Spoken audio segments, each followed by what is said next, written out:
Bien, el día de hoy vamos a hablar sobre los intervalos y las gráficas de las funciones. Entonces, vamos a comenzar aquí hablando de... Voy a borrar esto para que podamos explicar. Anteriormente habíamos visto que pues en nuestro universo, en nuestro mundo existen muchas cosas, ¿no? El ser humano está rodeado de cosas, está rodeado de fenómenos, de objetos incluso, de situaciones. Y bueno, todas estas cosas se interrelacionan en algún momento, ¿verdad? Algunas con otras se pueden llegar a interrelacionar. Y en ese tipo de relación vamos a poder encontrar una dependencia, muy probablemente de una con respecto a la otra. Y de esto, vaya, existen millones de ejemplos. La cuestión está en que, pues el hombre en su afán de poder anticipar lo que pudiera pasar, en su afán de saber, de conocer el futuro, para poder tomar una mejor decisión, para poder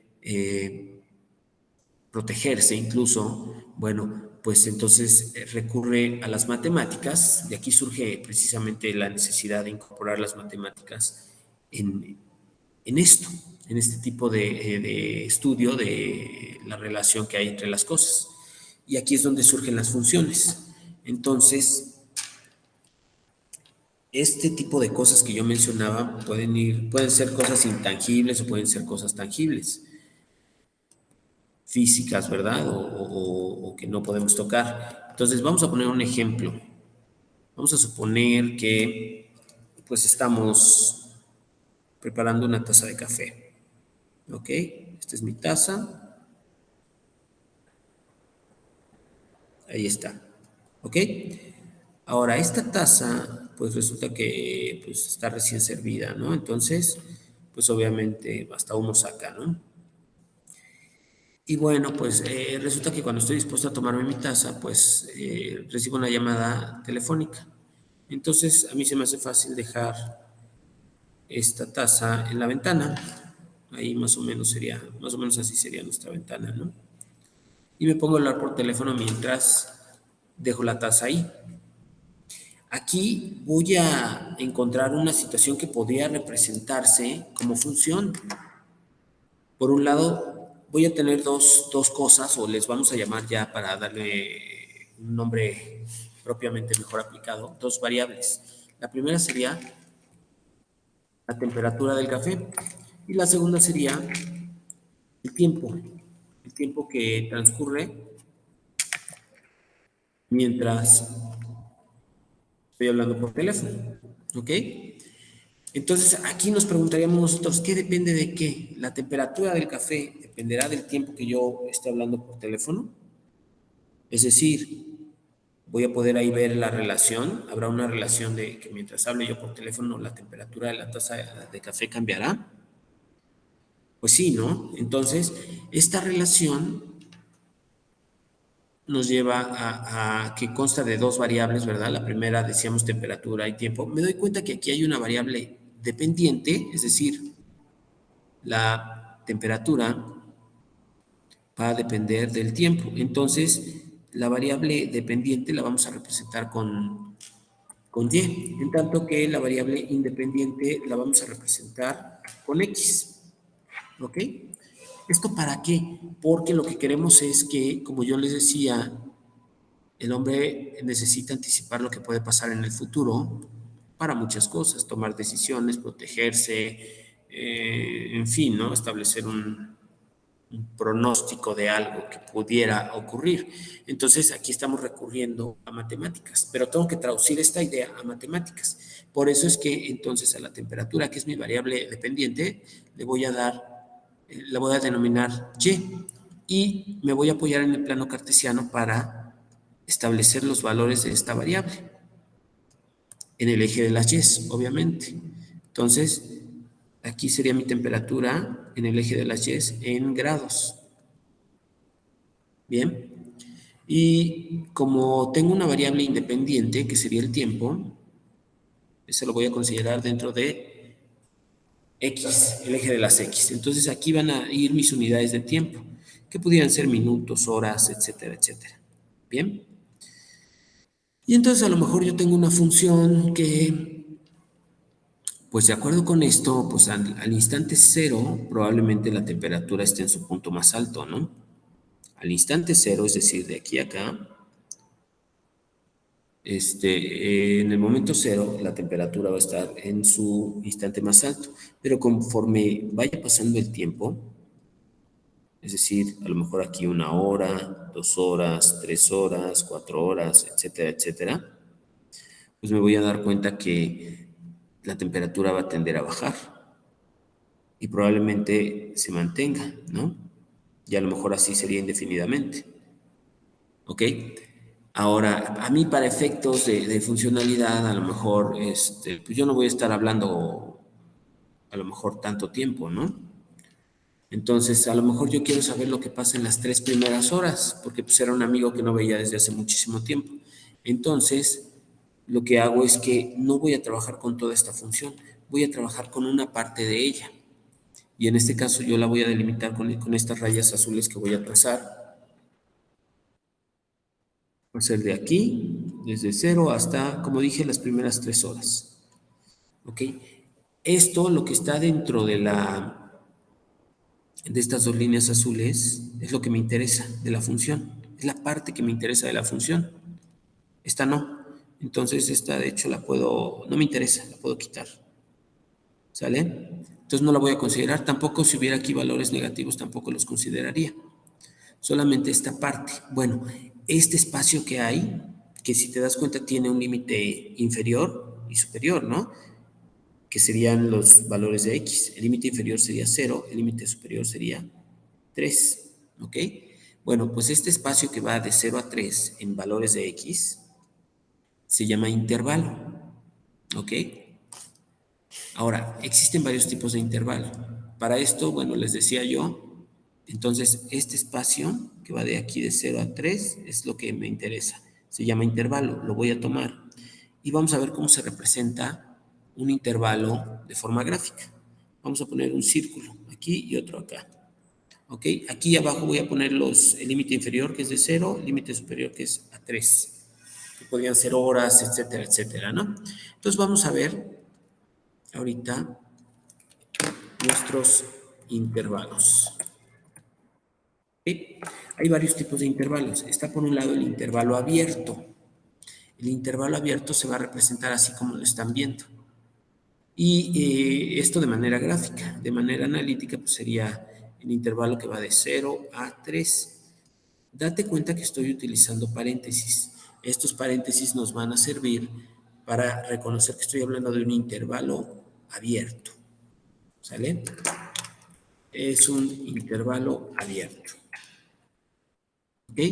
Ahora, ¿en qué consiste el intervalo abierto? Bueno, imagínate que este intervalo es una cuerda.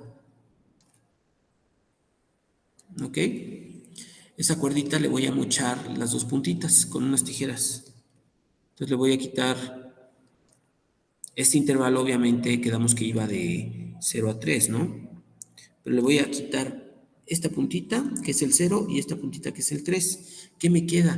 Me quedan todos los valores de x entre 0 y 3, pero sin considerar a los extremos, o sea, sin considerar al 3 y al 0. Esto lo voy a quitar. Entonces, esto es un intervalo abierto y se representa así. Los espacios acá del círculo están vacíos, aquí el interior de los círculos, porque no estoy considerando a los extremos. ¿Va? Tenemos ahora un intervalo cerrado. ¿Cómo sería nuestro intervalo cerrado? El intervalo cerrado va a ser de la siguiente forma. Vamos a poner también ahí nuestra línea, aquí dos círculos, y vamos a poner que también va de 0 a 3. En este caso, la parte interior del círculo lo voy a rellenar en ambos. Esto es un intervalo cerrado. ¿Ok? Aquí ponemos intervalo cerrado. Ahora, de manera matemática o analítica lo voy a representar de la siguiente manera. De 0 a 3, pero ahora en vez de usar paréntesis voy a utilizar dos corchetes. Entonces esto representa que esa cuerda que yo les decía incluye a las puntas, al 0 y al 3. Entonces son todos los valores de X, incluidos el 0 y el 3. De una manera, con relación a la X, yo diría que aquí la X, que es cualquier valor que se te ocurra, por ejemplo, aquí lo puedes ubicar acá X, donde tú quieras, cualquier valor que tome X, tiene que ser mayor o igual a 0, pero también va a ser menor o igual a 3, ¿ok? En el caso del intervalo abierto, que teníamos acá, si yo eligiera aquí un valor para X tendría que ser mayor a 0, igual no porque X no puede ser 0, ¿por qué? Porque no lo estoy incluyendo, ¿te acuerdas que lo quité? Y lo mismo va a pasar, tiene que ser menor a 3. No estoy poniendo que sea igual a 3 porque tampoco estoy incluyendo al 3. Entonces X tiene que ser menor a 3 pero mayor a 0. Así es como lo voy a representar. Este es el intervalo abierto, el intervalo cerrado ya quedamos que sería así. Y luego nos quedaría el intervalo semiabierto. ¿Cómo es el intervalo semiabierto? Pues es una combinación de los dos anteriores. Tengo yo aquí mi intervalo, mis círculos, va de 0 a 3, pero por ejemplo en este caso relleno este círculo. ¿Qué me está diciendo? Me está diciendo que los valores de X van a ir desde acá, que es 0, todos los valores de X, pero el 3, que es el otro extremo, no lo voy a incluir. ¿Cómo se escribe? De 0 a 3, y voy a poner que es cerrado por el lado del 0, por el lado izquierdo, pero abierto del lado del 3. Así se representaría. Este es un intervalo semiabierto. ¿Ok? ¿Cuáles serían las características de X? Es decir, del valor cualquiera que pudiera tener X, sería que X tiene que ser mayor, pero también puede ser igual a 0, porque aquí lo estoy incluyendo. Y tiene que ser por fuerza menor a 3. ¿Por qué? Porque no estoy incluyendo al 3, X no puede ser igual a 3. ¿Ok? Esto sería en cuanto a nuestros intervalos. Ahora, viendo aquí la actividad, quiero que observen los ejercicios. Fíjense como en el inciso A tengo yo ahí dos paréntesis y tengo un -2 a un 4. En el inciso B tengo dos paréntesis que va de 3 a 8. En inciso C tengo también dos paréntesis que va de -6 a 0. El inciso D, ojo, aquí tengo un paréntesis y tengo un corchete. ¿Qué representa esto? Igualmente, en el inciso E, tengo un paréntesis por el lado izquierdo, el lado de -6, y tengo un corchete del lado derecho, el lado de 2. ¿Sale? Ahora, fíjense en los intervalos que tengo del lado derecho. En este momento les va a aparecer a ustedes unas preguntas que quiero que contesten con relación a estos incisos. Muy bien, esto va a ser en cuanto a los intervalos. Ahora, el gráfico de una función. ¿Cómo puedo yo graficar una función? Pues se va a hacer de la siguiente manera. Vamos a poner como título aquí, gráfica de una función. Gráfica de una función. Lo que voy a hacer acá, chavos, es que yo necesito auxiliarme de un tabulador, una tabla de datos. Esa tabla pues va a ser más o menos así. Tengo yo valores de X y valores de Y. ¿Sale? Pues este sería en cuanto lo vamos a hacer, sería más o menos así. Y aquí yo pondría primero siempre los valores de X y luego los valores de Y. Vamos a suponer que nuestra función fuera la siguiente. Esta, menos 3X. ¿Ok? El inciso B. F de X igual a menos 3X. Entonces, F de X es igual a menos 3X. tengo que mi variable dependiente es f de x, que también yo sé que puedo representarla como y, ¿verdad? Entonces, ambas cosas son lo mismo. Lo que pasa es que aquí estoy diciendo que está en función de x, que mi variable dependiente está en función de lo que valga x. Entonces, yo para x, que es mi variable independiente, le voy a proponer valores. 0, 1, 2 y 3, por ejemplo. Y con base a esto yo voy a hallar el valor correspondiente en y. ¿Cómo? Evaluando la función. ¿Qué significa evaluar la función? Que le des un valor a x. Entonces, por ejemplo, aquí yo pondría, si yo quiero utilizar cuando x vale 0, le voy a poner f de 0. Aquí ya estoy evaluando mi función, porque ahora mi variable dependiente depende de 0. Que ahora mi variable independiente x va a ser 0. Entonces me quedaría menos 3 por 0. ¿Ok? Fíjate que donde está x lo estoy reemplazando por el 0. Entonces, obviamente aquí mi resultado es f de 0 es igual a 0 por menos 3, pues es 0, ¿no? Entonces aquí va a ser 0, 0.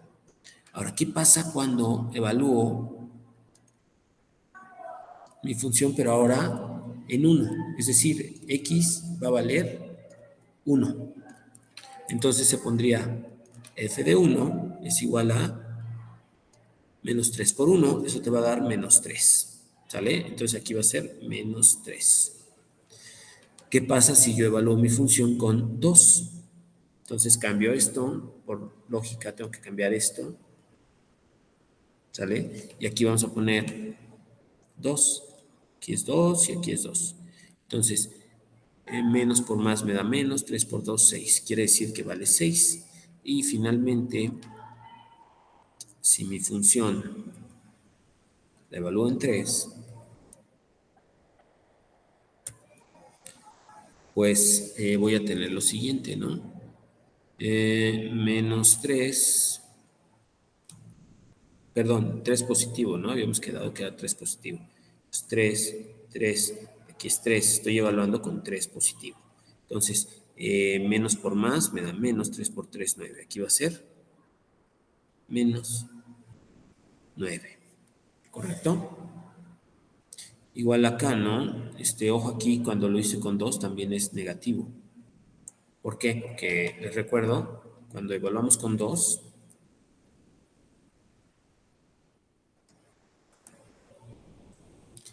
cuando evaluamos aquí la función en 2, menos por más me da menos, 3 por 2, 6. Entonces, es menos 6. Bien, ahora este tabulador representa mis pares ordenados. Estos son puntos que yo puedo graficar. Y vamos a ver, voy a graficar el primer punto A, va a ser 0 con 0. ¿Ok? Está un poquito lento aquí mi internet, pero bueno, espero que pueda funcionar. Mientras tanto, vamos a ver lo siguiente. Ustedes lo que van a hacer es, a ver, ya está. Entonces, a ver, sería así, A 0,0. Ahí está, el primer punto. El segundo punto va a ser 1 con menos 3. Punto, el segundo punto del punto B, 1 con menos 3. Luego va a ser 2 con menos 6, el punto C.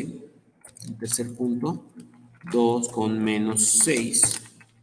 Y luego tengo 3 con menos 9. Punto D. 3 con menos 9. 3 con menos 9. Ahí está. Veo aquí ya unos puntos graficados. Ahora, si yo escribo mi función, que era, si yo lo veo aquí, mi función era, habíamos puesto menos 3x, ¿no? Habíamos dicho que era el inciso B. Entonces, el inciso B era menos 3x. F de x igual a menos 3x. Voy a copiarlo. Entonces, f de x es igual a menos 3x. Y vean lo que va a pasar. precisamente el recorrido de mi función va a pasar por esos puntos. Esos puntos que grafiqué son parte de la función. De eso se trata el graficar una función. Tengo que proponer valores para X, ¿sale? Y una vez que propongo esos valores, voy a obtener los valores correspondientes en Y. Estoy generando coordenadas que me permiten ser graficadas en un plano cartesiano. Y entonces, gracias a esto, voy a poder conocer cómo es gráficamente mi función. Vamos ahora a ver acá nuestro ejercicio 2. Voy a hacerles ahorita unas preguntas y ustedes van a decirme cuál es la gráfica correcta. Observen el inciso A, la función es x más 1, f de x igual a x más 1. Observen el inciso B, que ya lo hicimos. El inciso C, el inciso D, que tiene una división. ¿Qué va a pasar ahí con x? ¿Cómo quedaría mi gráfico? Vean el inciso E. Ahora veamos los demás, del inciso F al J. Van a observar cada una de las funciones. Lo que van a hacer ustedes es que para poder reconocer cada una de las gráficas, van a tener que evaluar en su libreta, van a tener que evaluar X. Pueden utilizar los primeros números, ¿qué les parece del 1 al 4, del 1 al 5, para que vayan viendo qué gráfica es la que coincide con esta función? Entonces, bueno, pues aquí están las funciones. Ustedes lo que van a hacer es seleccionar la gráfica correcta. Pues bueno, chicos, esto sería lo referente a nuestra clase.